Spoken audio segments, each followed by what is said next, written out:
कभी सोचा है कि गिनती के लिए मोतियों के इस्तेमाल से लेके उन मशीनों तक का सफर कैसे तय हुआ जो आज खुद सोच सकती हैं? चलिए, आज हम कंप्यूटर के इसी अविश्वसनीय इतिहास को खंगालते हैं। ये इंसानी दिमाग की एक वाकई शानदार कहानी है। सवाल तो बहुत बड़ा है ना? लेकिन देखिए, ये कहानी सिर्फ तारों और कोड की नहीं है। ये इस बारे में है कि कैसे हम इंसानों ने हमेशा हमेशा ही बेहतर औजार बनाने की कोशिश की है, ताकि हम अपनी दुनिया को समझ सकें और उसे बदल सकें। तो चलिए शुरू करते हैं ये सफर। जरा इस पे एक नजर डालिए। एक तरफ है वो साधारण मोती जिनसे गिनती की शुरुआत हुई थी, और दूसरी तरफ आज की एआई, ऐसी मशीनें जो खुद ब खुद सीखती हैं, तर्क करती हैं और नई चीजें बना भी लेती हैं। क्या जबरदस्त छलांग है! आइए देखते हैं कि हम यहां तक पहुंचे कैसे। तो चलिए समय में थोड़ा पीछे चलते हैं, उस दौर में जब सब कुछ गियर्स और कॉग्स से चलता था। ये वो वक्त था जब पहली बार ये सपना देखा गया कि गणना को ऑटोमेटिक यानी स्वचालित बनाया जाए, मशीनों के जरिए।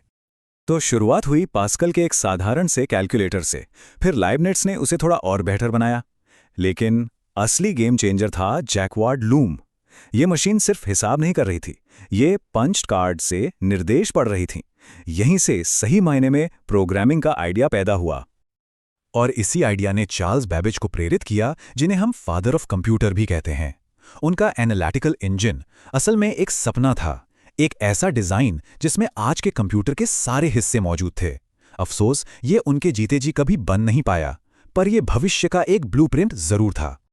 अगर बैबेज ने मशीन का शरीर बनाया, तो उसकी आत्मा देखी एडा लवलेस ने। वो समझ गई थी कि ये मशीन सिर्फ नंबरों के लिए नहीं है, ये तो कुछ भी बना सकती है। और उन्होंने इसके लिए पहला एल्गोरिथम लिखा, जिससे वो दुनिया की पहली प्रोग्रामर बन गई। मतलब हार्डवेयर और सॉफ्टवेयर शुरू से ही एक दूसरे के लिए बने थे। अच्छा, अब एक बहुत बड़ी छलांग के लिए तैयार हो जाइए। हम मैकेनिकल गियर्स की दुनिया को पीछे छोड़ रहे हैं और कदम रख रहे हैं इलेक्ट्रॉनिक्स की दुनिया में। और यहीं से कंप्यूटिंग की रफ्तार एकदम तूफानी हो जाती है। 30 टन, जी हां, ये वजन था पहले इलेक्ट्रॉनिक कंप्यूटर ENIAC का। जरा सोचकर देखिए, एक ऐसा कंप्यूटर जो 5 हाथियों जितना भारी हो। ये वाकई में एक दैत्य था। तो ये थे फर्स्ट जनरेशन के कंप्यूटर, बड़े बड़े विशालकाय। ये पूरे शहर जितनी बिजली खा जाते थे, और इनमें हजारों वैक्यूम ट्यूब्स लगे होते थे जो गर्म होकर बार बार खराब होते रहते थे। पर इन मशीनों ने एक बात तो साबित कर दी थी कि इलेक्ट्रॉनिक कंप्यूटिंग काम करती है।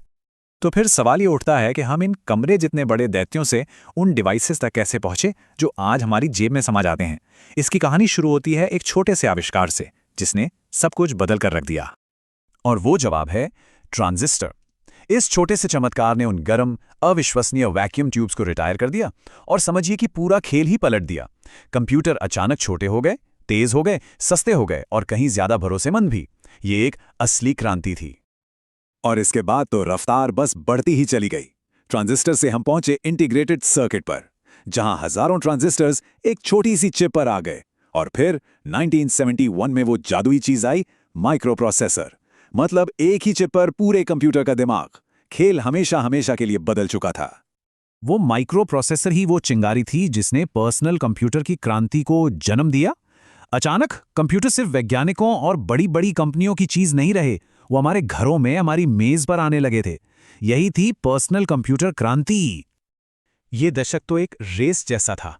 इंटेल ने दिमाग बनाया, माइक्रोसॉफ्ट ने उसे बात करने का तरीका सिखाया, एप्पल ने उसे खूबसूरत और आसान बना दिया, और IBM ने उसे हर ऑफिस में पहुंचा दिया। इन्हीं कुछ सालों ने हमारी आज की डिजिटल दुनिया की नींव रखी। और ये सिर्फ टेक्नोलॉजी की बात नहीं थी, ये उससे कहीं ज्यादा बड़ा था। ये एक तरह का पावर शिफ्ट था। पहली बार ऐसा हुआ कि कंप्यूटिंग की ताकत कुछ खास लोगों के हाथों से निकलकर हम सब तक, आम लोगों तक पहुंच गई। और बस इसी ने जन्म दिया क्रिएटिविटी, कम्युनिकेशन और इनोवेशन की एक ऐसी जबरदस्त लहर को जो आज तक नहीं थमी है। और यही लहर हमें आज के दौर में ले आती है, जहां हम सिर्फ रफ्तार की नहीं बल्कि इंटेलिजेंस यानी बुद्धिमानी की बात कर रहे हैं। ऐसी मशीनें जो सीखती हैं, समझती हैं और बातचीत करती हैं। इंटेलिजेंस के युग में स्वागत है। और ये कोई भविष्य की बात नहीं है, ये अभी हो रहा है। ये फोन में है, कार में है, घर में है। हर बार जब सिरी से कुछ पूछा जाता है या नेटफ्लिक्स कोई सुझाव देता है, तो वो AI ही है। ये हमारे जीने के तरीके को बदल रहा है, और ये भविष्य को फिर से लिख रहा है। अब बात सिर्फ एक औजार को इस्तेमाल करने की नहीं है, अब बात इंटेलिजेंट सिस्टम्स के साथ मिलकर काम करने की है। इंसान और मशीन की इंटेलिजेंस के बीच की जो लकीर थी वो अब धुंधली होती जा रही है।